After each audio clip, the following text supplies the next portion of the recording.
গাছতলায় বসে শিক্ষা কার্যক্রম চালাচ্ছে সখীপুরের সুরিরচালা সরকারি প্রাথমিক বিদ্যালয়ের শিক্ষার্থীরা। সামান্য বৃষ্টিতেই থেমে যায় পাঠদান। নতুন ভবনের অভাবে শিক্ষার মান ও শিক্ষার্থীদের আগ্রহ মারাত্মকভাবে ব্যাহত হচ্ছে। জানা যায়, বিদ্যালয়ে একটি পুরনো পাকা ভবন ও মাত্র 14 হাত দৈর্ঘ্যের একটি টিনের ঘর রয়েছে। বিদ্যালয়টি 1974 সালে প্রতিষ্ঠিত হলেও পাকা ভবনটি নির্মিত হয় 1993-94 অর্থবছরে। ওই ভবনটিতে একটি অফিস ও 3টি শ্রেণীকক্ষ রয়েছে। কয়েক বছর আগে 7 লাখ টাকা বরাদ্দ পেয়ে আংশিক সংস্কার কাজও করা হয়। অন্যদিকে গ্রামের মানুষের সহায়তায় টিনের ঘরটি নির্মাণ করেন স্কুল কর্তৃপক্ষ। এখন ভবনটিকে ঝুঁকিপূর্ণ হিসেবে চিহ্নিত করে ব্যবহার বন্ধ রাখা হয়েছে। কিন্তু শিশু শ্রেণী থেকে 5ম শ্রেণী পর্যন্ত মোট 6টি শ্রেণীর পাঠদান সম্ভব হচ্ছে না। ফলে টিনের ছোট ঘর ও গাছতলাই হয়ে উঠেছে এখন ক্লাসরুম। বিদ্যালয়ের প্রধান শিক্ষক মোহাম্মদ নুরুল আলম জানান, বিদ্যালয়ে বর্তমানে 6 জন শিক্ষক ও 123 জন শিক্ষার্থী রয়েছে, অথচ শ্রেণীকক্ষ রয়েছে মাত্র 2টি। তিনি আরও জানান, আমরা ইতিমধ্যে উপজেলা শিক্ষা অফিসে নতুন ভবনের চাহিদাপত্র জমা দিয়েছি। এদিকে কয়েকদিন আগে ঝুঁকিপূর্ণ ভবনের শ্রেণীকক্ষে ক্লাস করতে গিয়ে 5ম শ্রেণীর শিক্ষার্থী ইলমা ইসলাম আহত হয়। শিক্ষার্থীদের একাধিক অভিভাবক ক্ষোভ প্রকাশ করে জানান, বৃষ্টির দিনে গাছতলায় ক্লাস কেবল দুর্ভোগ নয়, এটি শিশুদের শিক্ষার প্রতি অনাগ্রহ তৈরি করছে। দ্রুত নতুন ভবন না পেলে বাচ্চাদের পড়াশোনার প্রতি আগ্রহ হারিয়ে যাবে।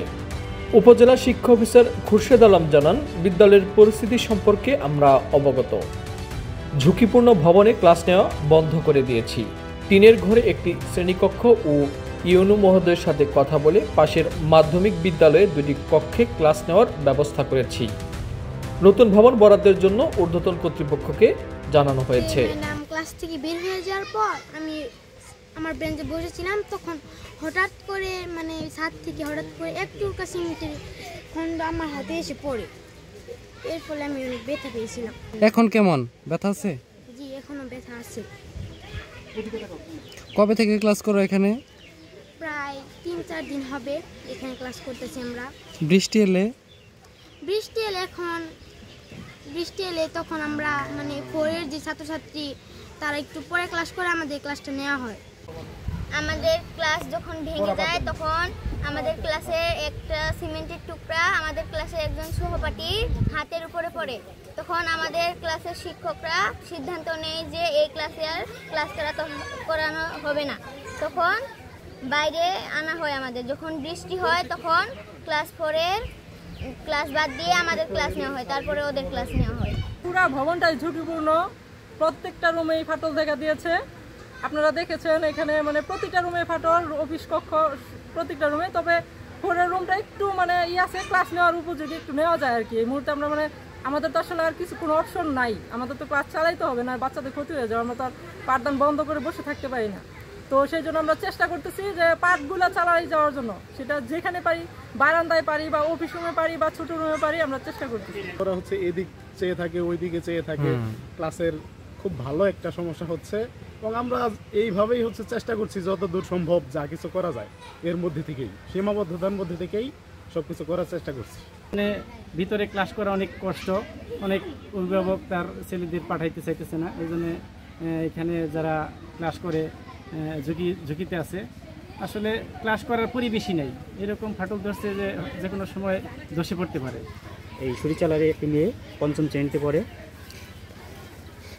পাঠদান অবস্থায় ওই সময়ই তার হাতে এবং মাথার মধ্যে কয়েকটি খণ্ড পড়ে, ইটের খণ্ড পড়ে।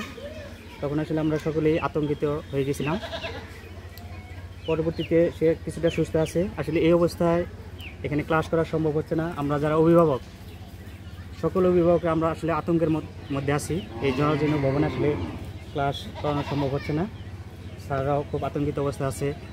প্রত্যেকটা ক্লাসরুমে সবসময় ফ্যান জ্বললেই, বিদ্যুৎ চালু করলেই ঝুরঝুরি বালু পড়ে, চপলা চাপড়া পড়ে, এরকম অবস্থা আমরা আছি আর কি।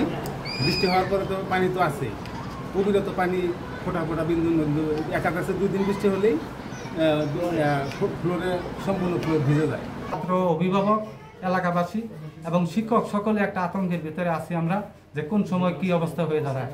তাই আমি ঊর্ধ্বতন কর্তৃপক্ষের কাছে আমি সবিনয় অনুরোধ জানাচ্ছি যে এই সুরিচালা সরকারি প্রাথমিক বিদ্যালয়টি দীর্ঘদিন যাবৎ জরাজীর্ণ অবস্থায় চলে আসছে, কিন্তু এই বর্তমানে 1 সপ্তাহ যাবৎ খুবই একটা ঝুঁকির ভিতরে যার দরুন পরিত্যক্তের কাতারে চলে যাচ্ছে।